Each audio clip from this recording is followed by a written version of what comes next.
Yan. Ganon pala yun. Ikakabit ito. Para maging 8 ohms. Kasi 4 ohms ito. Tapos 4 ohms din dito. Ngayon,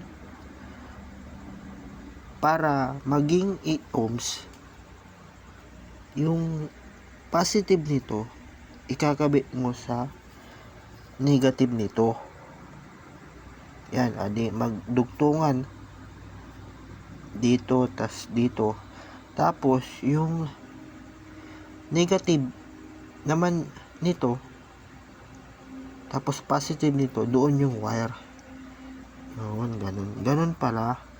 Okay, para maging 8 ohms siya. Kasi pag ang ginawa mo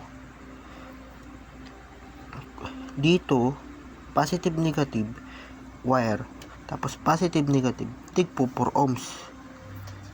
Yan, tigpo 4 ohms. Ngayon, medyo mabase yun. Pero pag ipaparallel mo siya, yung positive dito, tapos positive dito, pagdikitan mo.